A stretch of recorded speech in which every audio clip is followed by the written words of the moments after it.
కుక్కల గురించి మాట్లాడింది, మనుషుల గురించి కూడా మాట్లాడింది రేణుదేశాయ్ గారు.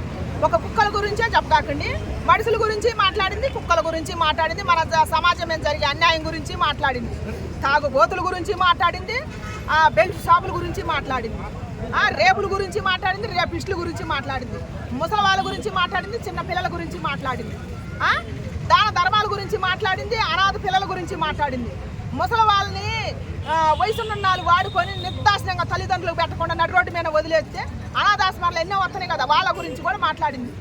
ప్రతిదీ మాట్లాడింది. అడవి అంతరించిపోతుంది, మన నేచర్ పాడైపోతుంది, దాని గురించి కూడా మాట్లాడింది. ప్రతిదీ మాట్లాడింది ఆ తల్లి.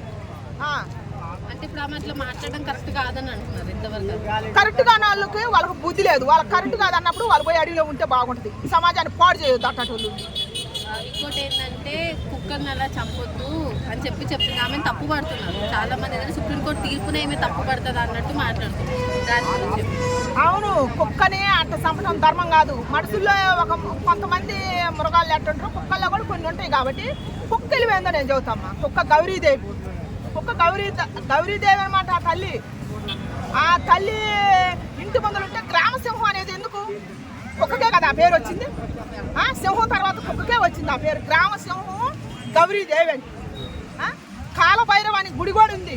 కాలభైరవుని గుడికి పోతే మనకి కొంతవరకు భూతప్రేత ప్రశాసాలు పడితే పోతాయని ఆ చరిత్ర కూడా ఉంది. ఇంటింటికి ఊళ్ళల్లో కూడా కుక్కలు ఉన్నాయి.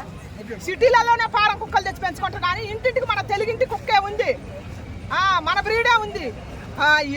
పరాయి దేశాల బ్రీడ్ లేవు కుక్కలు.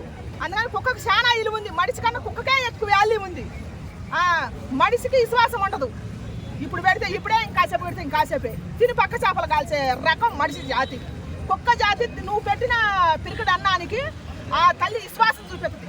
ఎందుకంటే మేము 3 కుక్కలు చాదిను, ఒక కుక్కను కాదు చాది. నిన్న మననే మాది ఒక కుక్క చచ్చిపోతే మా ఆయన ఏం ఏడ్చిండు, నేను కూడా ఏడితే మా కొడుకు అవతల నుంచి మళ్ళీ ఇంకో కుక్క తీసుకొచ్చి పెట్టిండు.